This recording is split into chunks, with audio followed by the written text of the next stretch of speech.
One of the most interesting types of negotiations that we handle is when there's a competitive situation where you have a one-on-one negotiation, but you are one of many studios that is interested in acquiring what people will call a hot property. You're going round by round, you're developing this relationship, and you're hopefully getting the person on the other side comfortable with dealing with you, with the way that you operate, the way that you do business. And then you go down the road together. Imagine for a moment the high-stakes world of entertainment, a sphere where a single conversation can set the course for a blockbuster film or a groundbreaking television series. But what happens before the lights, camera, and action? What pivotal moments dictate whether a script becomes a sensation or gathers dust on a shelf? Today we venture behind the curtain with David Shraga, Senior Vice President of Business and Legal Affairs for Global Television at Miramax. Before this role, David worked for Universal Studios, NBCUniversal, and Universal Pictures, and founded his own boutique law firm. In this episode of Mediation Playbook, we cast light on the meticulous dance of negotiations to uncover the subtleties of securing rights, assembling talent, and preserving relationships in Hollywood's ever-competitive landscape. Here we are today with David Shraga. And David, where we're going here with this podcast is to talk about negotiations in terms of the work that you're doing. I'm going to go ahead and let you do the introduction. So kind of set the stage for us. Well, it's a pleasure to be here. Thank you for having me. I have been a lawyer for 20 years. When I came out of law school, I worked as an associate at a relatively small entertainment litigation shop here in Los Angeles. We had primarily a talent representation practice where we represented actors, writers, producers, directors, and the full range of disputes that they have with studios, managers, agents, other parties that they contract with. We dealt with a wide range of intellectual property disputes, copyright infringement claims, right of publicity, defamation, etc. I did that for about 7 years at the firm, and then for about 7 years I was on my own at a firm with a couple of partners that we had started together where I continued in that practice. And so after about, 12 or 13 years, maybe it was 6 and 6, I transitioned to a role in-house at NBCUniversal where I worked for the studio. As a legal advocate, strategist, and mediator, he's had great success in negotiating major deals. I consider myself one of the lucky ones in that I've really enjoyed the different things that I've done as a lawyer over the last 20 years. Within the ecosystem of Hollywood and the talent representation practice and the deal-making process, you've got your agents and your managers who represent the talent, and the agents are the ones who procure employment, find the jobs, the managers guide their careers. Then they will often work with a transactional entertainment lawyer who handles their deals, and there's a very interesting financial model and to work on a contingency basis and just take a percentage of the fees. And on the other side of those deals is the transactional lawyer who works in-house at the studio. I actually had started at the studio working in an intellectual property group. The studios have legal departments that are like a full-service law firm, of course. It did that kind of work and analyzing the chain of title of different properties at the studio. For the most part, studios these days are a giant library of IP. And then I transitioned to a role where I was actually negotiating the deals, first for Universal Pictures for the film group. And it was negotiating rights deals for, scripts that we were trying to buy and books that we were trying to option, negotiating the deals for the producers we were hiring for projects, the writers preparing the scripts, and eventually, if something was going forward, the actors, the directors, and the people who we hired to make the movies. And after doing that for a couple of years, I transitioned into a television role, doing something similar for NBC. There's some significant differences in terms of how the two businesses work, but conceptually, it's the same kind of idea. From that role where I was in legal affairs, I then transitioned into a business affairs role where you are more involved in directly negotiating the top-level deal points with the talent representatives and also working more closely with the creative studio executives who are identifying the projects that we work on, as well as the production executives who are working with to actually get things made. My old mentor used to say that in business affairs, you're sort of like the hub of a wheel with spokes, and a lot of input and information is coming into you from different sides, from different stakeholders, and you're trying to sort of use that information, share that information, provide your advice on what you think the best way to handle different issues are, and then work with the decision makers to do the best you can to get to the right place. And so did that at NBCUniversal for a while, and then I more recently came here to Miramax Pictures, where I actually work with the television group here as well. And I'm the head of business and legal affairs for our television unit, where I do both. So I handle the sort of the deal making and working with production and creative teams, But then I also handle the contracting side more in more detail and negotiating the documents and then dealing with the wide range of issues that come up in the studio, trademark related matters, claims that come in, things like that. But negotiating rights is just the tip of the iceberg. As projects move through the development process, numerous issues can arise, each posing unique challenges for attorneys and negotiators alike. From contractual disputes to intellectual property concerns, David's expertise is tested as he navigates the turbulent waters of project development with unwavering resolve.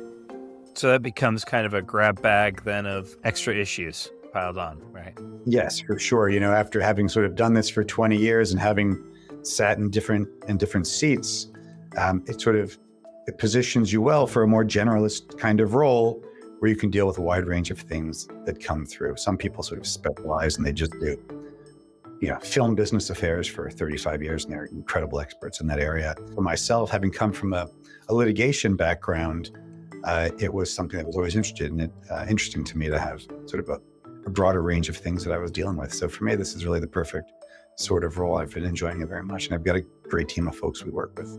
You've got a pretty interesting background that you've done both litigation and transactional, kind of both sides of the coin. Is that common amongst folks in this role, or is it more traditionally pure transactional counsel? Pure transactional. For the folks who are interested in getting into this business, it's not necessarily so easy to get your foot in the door at like one of these transactional boutiques that represents the talent, or even at the studio. You usually need to do something before that, working at a firm.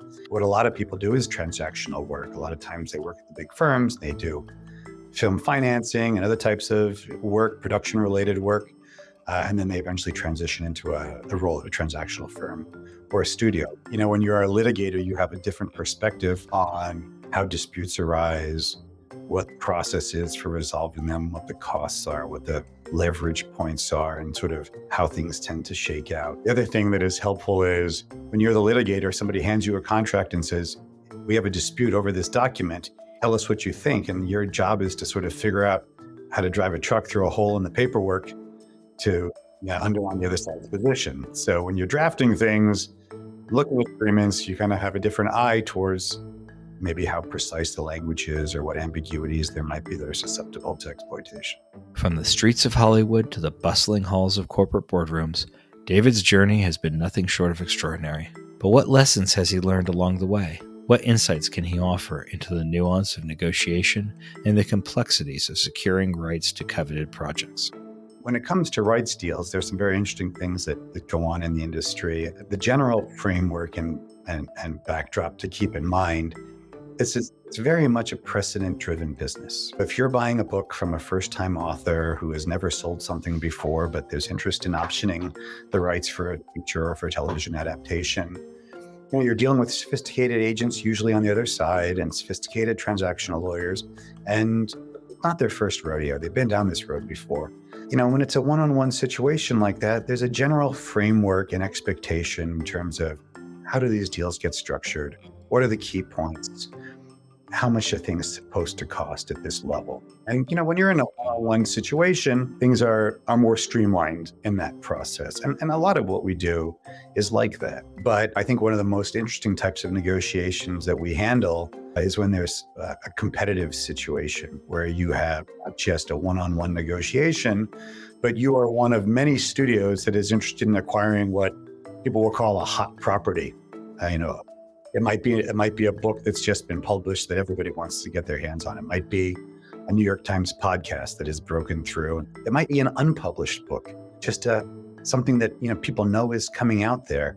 And that's something where the book won't be published, but word will get around town, if you will. People will learn of it. I presume there are copies that get shopped around by the agents for whomever the talent is, the author. Absolutely.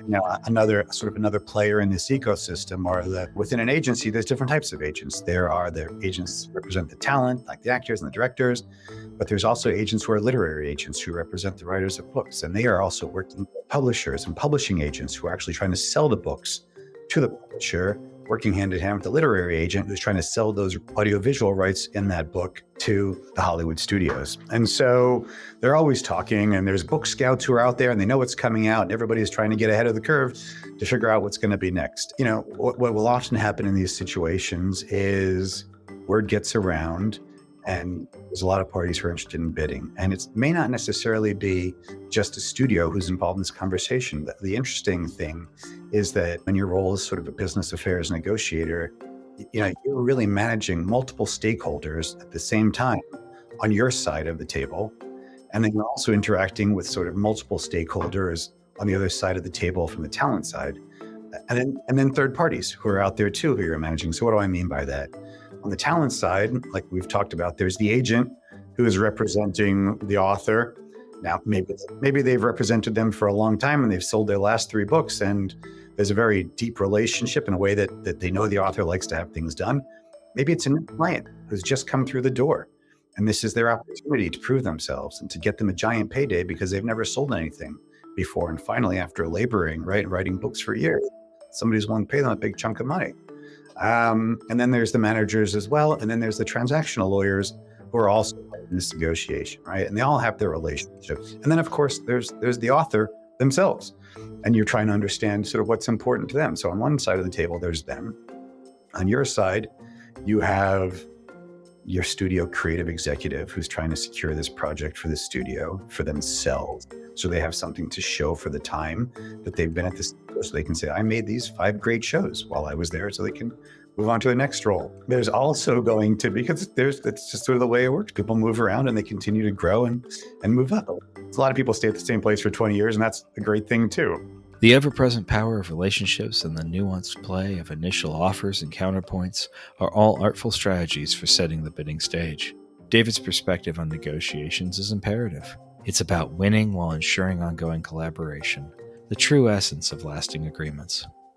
And as the business affairs executive, and it's your job to support them, to get their deals done. At the same time, you work for the studio.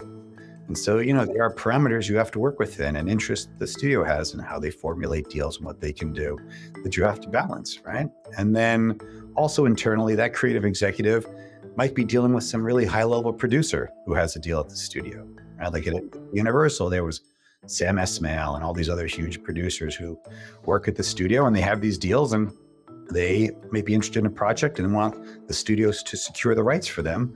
And the studio cares about getting them what they want because they also have a great track record, right? So there's that. It might be that they've already talked with some A-list actress who really identifies with the character in the book, and she wants to be the one to play the role if the studio gets the project.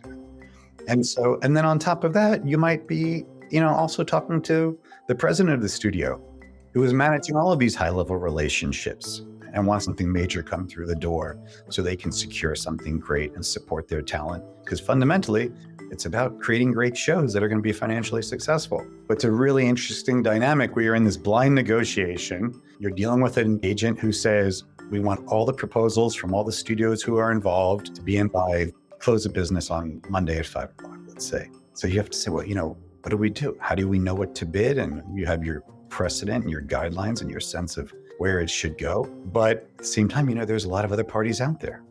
This revelation challenges the old school art of overpowering adversaries, leaning instead toward a philosophy of mutual respect and value. In this field of negotiation, there's a delicate balance of advocating for clients while fostering an environment conducive to future partnerships. The first hurdle is to sort of make sure that you're at the table and that you're taken seriously, and that, after first round of offers, typically they come back with a uniform counter. We've received offers from 15 different studios, and it might not just be a studio. It might be a big Hollywood studio. It might be an independent producer. It might be an SVOD platform like Netflix or Amazon who's in the mix. Typically, they come back with a uniform counter to everyone. Then you go through the process again. You have multiple rounds of bidding, and it might be that they winnow down that, the field from round to round. So you don't want to start too high and set the floor too high and overshoot. You don't want to go too low because you don't want to be in a situation where they don't think you're taking it seriously and are committed to the process. So, that's kind of some of what you deal with, initially at least. So there's multiple levels of negotiations going on here as I'm hearing this. You've got a system where there's that first level of trying to figure out between the seller and the potential buyers. But each of those units is actually made up of several different people with several different interests involved. And they're negotiating within their own world as to what they're going to put together, either the potential buyers as to what that offer is going to look like, where you have competing interests of the producers who want to have the project available to them, the studio who doesn't want to pay too much, the potentially talent who may be interested in the project, who could be a part of the offer, I presume, in terms of what you're bringing to the table to the seller. And they all have competing interests involved. And then there's a layer of this of all of these folks know each other on a certain level. I presume that the agent, for example, for the selling party has relationships with other folks around town, has worked with other folks, has had good experiences, has had bad experiences, and now is bringing that as well. So you as a potential buyer have to think through, okay, this agent has had a problem working with this other professional who is a part of the team here. We need to get them out of this team so we can make a different offer. Does that kind of situation arise, like the kind of personal politics of it? That kind of thing definitely comes up. Fundamentally, it is a relationship-driven business. And I think that your role as the negotiator sort of is twofold. One is to do the best with what you have, right? So look, if you come from a big studio that has endless resources and tremendous talent attached, you have a lot to work with in that regard. But there's a flip side, at Miramax, we're fortunate to be well-resourced and we have great talent relationships, but it's a different experience being here versus being at a big place like Warner Brothers or NBCUniversal, where the scale is much greater. So there's fantastic people there and tremendous opportunities, but you may not be getting the same personal attention. Part of what your job is to work with what you have and to be able to communicate to the reps what value you bring to the discussion, but also to your relationship with these people and build trust so that you can obtain information and talk with them about what they're navigating. And if you were in their shoes, what you would be saying to their client. Everyone's sophisticated. So, my approach is to sort of be transparent about things. You try and understand, from the side of the representatives, what really matters to this author. Is it that they want to work with the guy who has produced several billion-dollar movies because they just know that he has this incredible track record? Is it that they really feel that this artist is perfect for the role? One of the privileges of working in this industry is that you get to work with creative professionals and talent, and they are very deeply invested in their work and on the books and in the characters and in the story and how potentially a diverse storyline is expressed and communicated. Your role is to sort of, work with the rep on the other side and say, okay, well, who else are you talking to? What can you tell me about who else is out there? And, it's never to malign them, but it's to say, well, we appreciate that they can do that, but this is what we can do, right? And at the same time, you're marshaling your resources to try and support those arguments. So you're having the head of the studio call this person and say, this is what we're going to do for you, and this is how we're going to pay attention to you. Or you're talking with the transactional lawyer and saying, that every project that goes forward at this place, the deals are going to be difficult and the budgets are tight.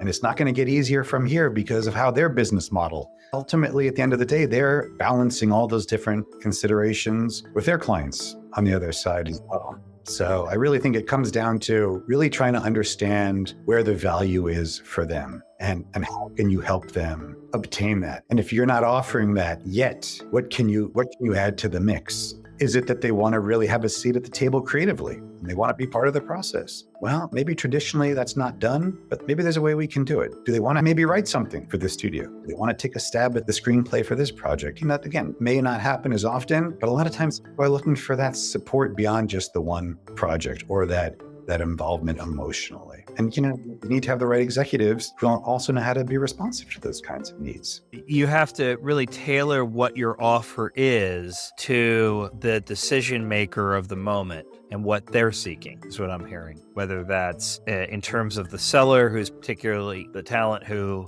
is selling this particular idea, or it's the professionals that they are leaning on. And that can vary from particular project to project, I imagine. So it's about learning how to tweak these things in terms of these offers. Absolutely. It's about listening to what their needs are and what their concerns are. I mean, if they say we're afraid of getting lost in the big studio system, you have to know how to overcome that, right? You have to be able to say, I get why that might be your concern, but this is how we work, or this is how this producer works, or you get them on the phone to talk about what their creative vision is, to get them invested, or you say, yeah, we get that, but with scale comes certain opportunities and benefits. Like at NBCUniversal, they had ways of putting out a project and really sort of bringing in resources from all different parts of the company to have the maximum effect. That's something that they can offer. At Miramax, we offer a more boutique experience, right? Ability to work with distributors and talent in a different way and to have a different kind of splash. It really just comes down to how do you make the most of what you have to find the right fit. So you make the bid, you go through the first round, second round, however much, you're selected. Okay, great. We're going to sell to you. We're going to work with you. We like what you've done here in terms of the commitments you've made of how you're going to respect the artistic vision and keep me engaged in the project, and whatever other commitments had to be made in terms to get the deal. But inevitably, as you go through the process, as the project is developed, there are going to be issues that arise. Some of those commitments are going to be honored. Some of them you'll be incapable of honoring, but due to other circumstances, hopefully. How are you involved through the development process, and how does that work? Yes. We work generally on a project basis where once you're involved in a project, then you're going to continue to be involved with it. Although at bigger places, things can change. And in my role, being a smaller place, I have a small team that we work with, but, we are constantly there. And so to your point, you're going through this negotiation, you're going round by round, you're developing this relationship, you're hopefully getting the person on the other side comfortable with dealing with you, with the way that you operate. And then you go down the road together. Now, you may not necessarily deal with them in the same capacity moving forward. So, for example, once that deal is done, you may not negotiate another deal with their lawyer, because then it's somebody else represents the person you're hiring to write the script, or somebody else represents the other producers who are going to be involved. But there often is overlap. There often is the same representatives representing multiple parties in a negotiation. But in any case, you are always the person that gets the phone call when there is something going on. That's part of how you collaborate with your internal stakeholders to manage that communication,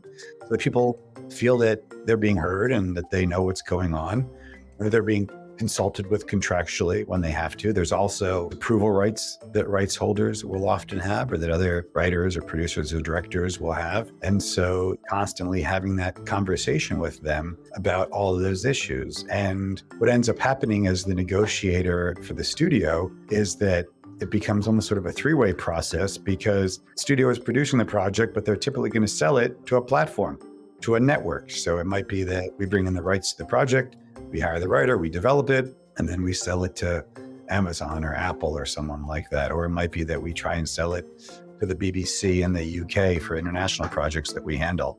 And so now you're sort of negotiating with a whole other set of interests and stakeholders about what's in the best interest of the production. So there's the contractual language, of course, but really is a need to pragmatically work with everyone to get folks on board.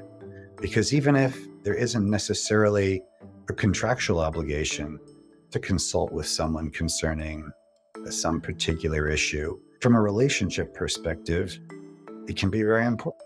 Right? You don't want the producer to be upset with you. You don't want to ignore the demands of the talent or what you know is going to be important to them. Because if you do it enough and if you do it in the wrong way, then you start to get that phone call saying, well, they don't want to show up. And what are you going to say? We're going to force you to, and you're going to be extraordinarily unhappy while you're on camera for us? There's a practical consideration. It's a leverage issue. You can say, well, I'm sorry. This is what the deal was, and this is not your role in the production. You need to get on board, and you talk to the reps, and you can say, we respect them and we want them to be comfortable, but we need your help managing this situation. There's some conversations where you say, I hear what you're saying, let me take it back, and we're going to figure this out. It's interesting because I think those are circumstances that people understand broadly, right? Those who follow Hollywood can understand how it works, that you have talent who may be upset about a particular issue, or that the production's going over budget or something along those lines. But it's interesting to hear you say the core of that is relationship based, because I think what a lot of people fail to consider, and what I see a lot of the mediations that I'm dealing with really stem from a relationship falling apart. But at their core, it's the same relationship issue where that's fallen apart. The trust that was the foundation of forming the business relationship has disintegrated. You now have to rebuild that enough to either get this business relationship to completion. And in the case of a project, there's a way to see there's a light at the end of that tunnel, or to be able to break up the business, right? So how much of your job would you say was there to maintain those relationships, and considering, hey, we have to stay focused on this particular issue or this particular concern, because if we don't stay focused on this particular concern, that's going to end up causing a problem? A few things come to mind, because you can sort of look at it almost in like different temporal perspectives, short-term versus the long-term. You know, when I was applying for a job at Universal Pictures, I remember one of the last interviews was with the president of the studio. And I remember saying to him something along the lines of, if you were sitting at dinner with one of your counterparts from another studio, and you were talking about one of your lawyers, your negotiators, and he said to you, tell me why you love working with this person. What do you want to be able to say about this person on your team in this role? And what he said to me was, I want to be able to say that they get the deal done, they protect the studio's interests, and they don't undermine the relationship. Rather than viewing failure as a setback, David sees it as an opportunity for growth and reflection. He emphasizes the importance of prioritizing relationships, even in the face of adversity. I remember speaking with an old mentor in business affairs, and he had said to me, you know, what do you do if you're in a situation where everybody wants you to make a deal, but you're too far apart and you just can't get it done based upon what the studio's parameters are? And I didn't know the answer when he asked me. But he said the answer is get out as fast as you can and preserve the relationship. Because when I talk about a temporal perspective, you know, going back to the ecosystem being so important in terms of how things are done, there are, I don't know, maybe now there's a dozen or so, maybe less, transactional entertainment boutiques that represent vast majority of the top level talent in town. You're dealing with them over and over and over again. So even if I go through a competitive bidding situation and I don't get the deal for whatever reason it might be, I've been in those situations where the lawyer says to me, well, we liked working with you the most, and we told them you should go with such and such studio. And ultimately that it may not have connected on that deal, but you still go to lunch with that person, and you take them out and you get to know them, and you get to know about their life and what their practice is like, because at some point you're going to be dealing with each other again soon. And if you're closing deals, you have to have a relationship of trust and respect and integrity, because if somebody burns you or if you burn somebody, they're going to come back around in some way. One of the things that's interesting is that a lot of times before a formal dispute arises, you know, involving talent in the studio, there's a pre-litigation dispute resolution process that's going on where the transactional lawyer is sending a letter to the studio to say, hey, this issue has arisen. We've received these participation statements. We think they're underpaid, or we think that our director has a potential claim relating to some project that we heard is moving forward. And let's talk about what's going on. At some point, if that breaks down, the transactional lawyer steps out and they refer it over to a litigator, which is what I had done when I started, because that litigator is in a very different role in the ecosystem. You know, they're there to champion the artist's interests, be as aggressive, you know, as necessary to get the best result. They're not dealing with the repeat business quality. I mean, they certainly have their own people that they deal with. You know, it's the transactional lawyer can't go to the mat on all of these disputes and deals. They've got all their clients. They're going to have to get back on the phone with me and talk about some other deal where it's collaborative, right? Right. Perhaps later that day, later that week.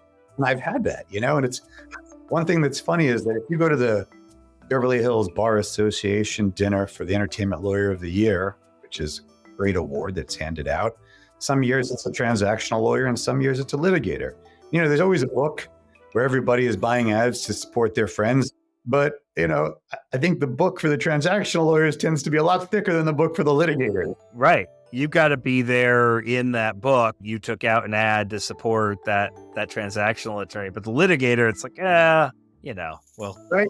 Because the nature of it is the transactional lawyer is doing it over and over and over again, and their partner in a different kind of way. The other point of trust is in an individual negotiation, you kind of come to a point where you're sort of at an impasse. You want to get to the end of it. They want, $1 million and you're at 750 and there's a big gap and you know that you need to do better. They know you're not going to come all the way. In those situations, what I like to sort of do or often find myself in is a soft negotiation where you say to them, look, we're kind of stuck, but I think if you told me that offering X will get it done, that would be sufficient. I think I probably have the room to get there because you don't necessarily know how far the client is going to pay. Just because you're the business affairs person, there's somebody else who's maybe making the ultimate decision about how much we're going to pay, but you have influence, right? And so often you can have this conversation where you say, look, if you tell me you can get there, then I think I can get us there too. And if I can't, I won't burn you, but I need to know you won't burn me either.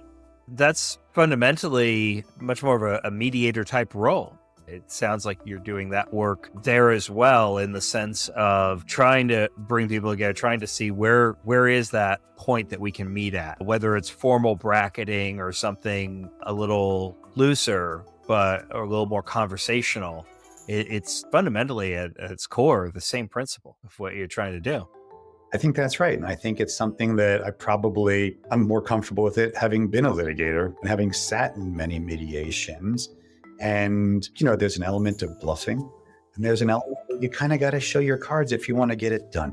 In any of these deals, you have to give everybody enough that they can feel good about. When I was a litigator, we used to say that the most dangerous situation is when you kind of have like a dog backed into a corner, and overuse your leverage, respect the other person. You don't let them feel heard that they can have a win in this situation.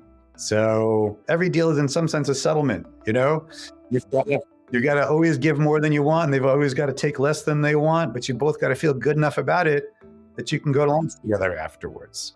What are some of the commonly held beliefs in your business that you passionately disagree with?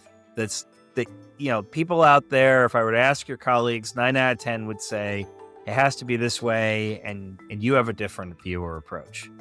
I think there are a lot of people who feel, and this is maybe more of an old school approach, maybe it's a function of the leverage in the business changing.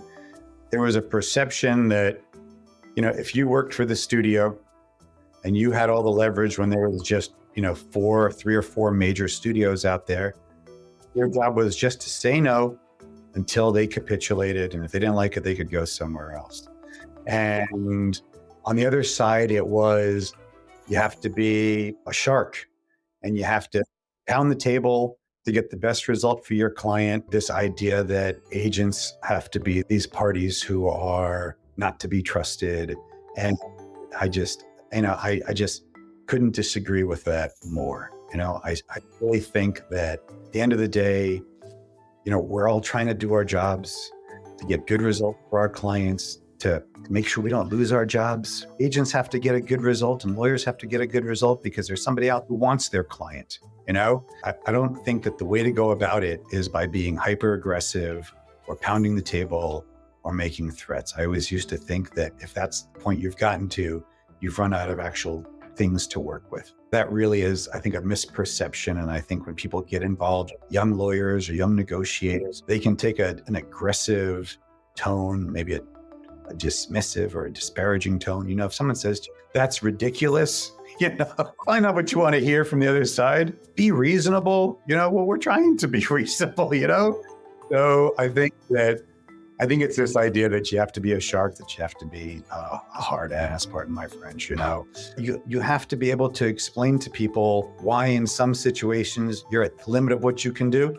and why in others there's room. And maybe at the end of the day, it doesn't work for what their needs are. At least they understand. Right. You're talking so that the other party or parties see things differently than they came into the conversation, seeing things as. So saying to someone, hey, be reasonable, isn't going to make them, oh, why didn't I think of that before? My goodness, what a great idea. Thank you. Yes. Now I'm going to go ahead and look at this differently. That's not going to help. If anything, it actually hardens folks so they are resistant to looking at the situation differently because now they have two things to defend. One, the prior position that was unreasonable to you. But two, they now have to defend the reasonableness of that position. So their focus is completely different than where you need it, which is how do you look at the situation in a different way so you can see either additional value for your side, or you can understand that what you're asking for removes the value from our side and therefore a deal won't be had. Yes, or just what you're asking for is something we can't do for things where my hands are tied. All of it is just educating the person on the other, and also being educated by the person on the other side.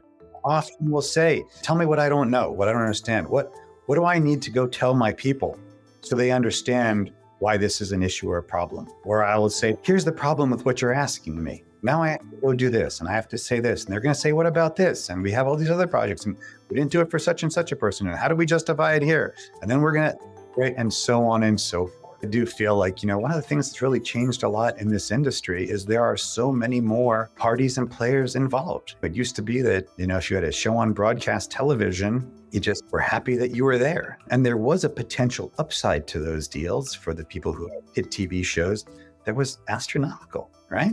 The economics of the industry has changed. The pressures that everyone is under has changed. Way more people who are out there competing for the talent. Proliferation of mediums. I mean, just in terms of where people are spending their entertainment time, it's beyond TV and movies. It's a plethora of those. Absolutely. And what's next? And that issue that you mentioned spawns tremendous amount of disputes, shows that were produced in the 70s and the 80s that all of a sudden have new life and are being exploited in new media, all of a sudden are profitable. And now you've got to pick up a definition from 1983 that never contemplated, distribution associated or fees or costs associated with an SVOD. So it creates all sorts of different challenges. And even then, the way that the media companies are owned in the landscape creates different challenges. Now, all of a sudden, NBCUniversal is part of Comcast National. They were a small part of that business. There is somebody who is looking at it in a different way. It used to be about the studios and the artists. Now it's in some senses about a different financial bottom line and stakeholders and shareholders. You mentioned that one particular deal and set of terms is adopted that has a lot of value as precedents for future deals. Other than just the industry press, which I could understand in terms of new deals, right? Getting rights to a particular idea, movie, IP, things like that. But when you're talking about something like interpreting terms from an agreement from the 1980s for a particular 80s sitcom that all of a sudden has new life and new media, is there a forum for tracking that in the industry as those individual negotiations occur? Or is it just, hey, this is what we did with these guys over here, trust me, kind of thing? It's a really interesting issue, actually, that's changed a lot recently. It tends to be more of an internal analysis. The studio has done these types of deals with these types of people or worked with certain people before. And we say, we think this person, based on their credits, is at a comparable kind of level. And this is what we tend to pay, or this is how much we can pay for a show that has a budget of this certain level. And for many years, it was almost express, well, what's your quote? What do they get paid by Warner Brothers? And, that used to be shared very freely. Or they would be offered, if the quote wasn't as good, they may not want to offer it. But if they have a great quote, they say, look, I just got $400,000 for a script from such and such. So that's what this person gets. And that would lead to some predictability in the process. But there actually was a law that was passed a couple of years ago in California within the labor code that made it illegal to ask for quotes. Because what would happen is that the quote would be used to hold people down. So if you are a woman or a person of color or background you don't have necessarily, the highest quotes, then you were perpetually getting underpaid. Now there's a no quote system. It still lives on to some extent, to the extent the reps want to talk about it and offer it and volunteer it, but it's not something you're allowed to ask for anymore. It makes things in some ways challenging, but it also levels the playing field. And it goes back to this conversation that we were talking about. And so this internal dialogue you have at the studio about, who is this person comparable to? What have they put on TV? What do we think the appropriate number is? That also plays out with the licensees. So you sell a show to Apple or to Netflix or to NBC, and you're sort of doing the same thing on the other side. This is what we get from them. This is what we think we should be getting from you. And if you're in a competitive situation where now I have a show and all of them want to buy it from me, we've taken the rights. Now we're in an auction. We're in the catbird seat, right? So that's the ideal position to be in as well. And it's the same dynamic. And you're dealing with the same counterparts that you deal with over and over. You have to have this relation with them who are also managing their stakeholders, who are the chief executives, who are on the buyer side. However, even the most skilled negotiators are not immune to the occasional impasse. Despite his best efforts, David has encountered situations where deals simply cannot be reached, a stark reminder of the inherent complexities of the entertainment industry and negotiation. He emphasizes the importance of prioritizing relationships, even in the face of adversity. Like I said, there's things that are uglier and tougher too. Like when I was a litigator, I remember that I used to do a lot of work representing artists who were being harassed and they needed help with restraining orders for stalkers. And it often was young women. And often you dealt with folks who were, they were struggling in their lives. They were troubled. And, you're at this crossroads of this difficult situation where, you care about the safety of your client and you know that they're really in their house and they're afraid. And you have a person on the other side who's unwell.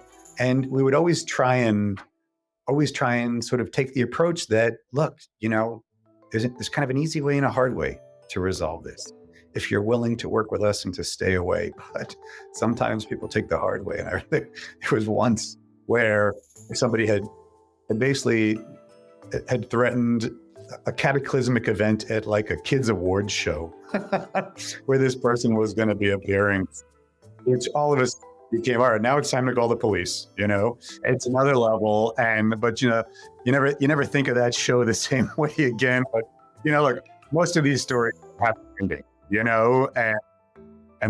you're, well, it's nothing comes of most of this, and your job is to de-escalate, But again, it does come back to the fact that often in this role, it's really a privilege to work with very talented people who are just trying to live their lives and do their best for their families and their fans.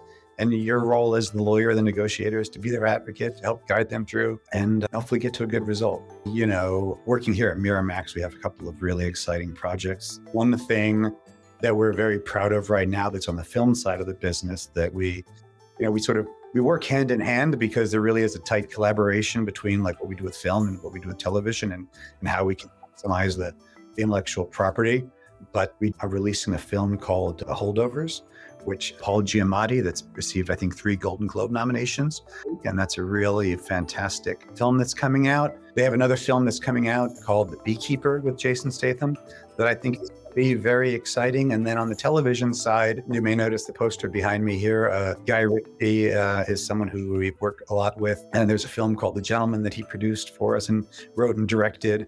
It was a big hit, but we're currently adapting that. And we've been working on it for the last year for Netflix, ordered out of their UK office. They've got a fantastic operation there. And this is Guy's, actually his first foray into television, where he directed this as well, and that should be coming out at the top of the year. There's some art that was just released that's in the trades that will give you a sense of what it's about.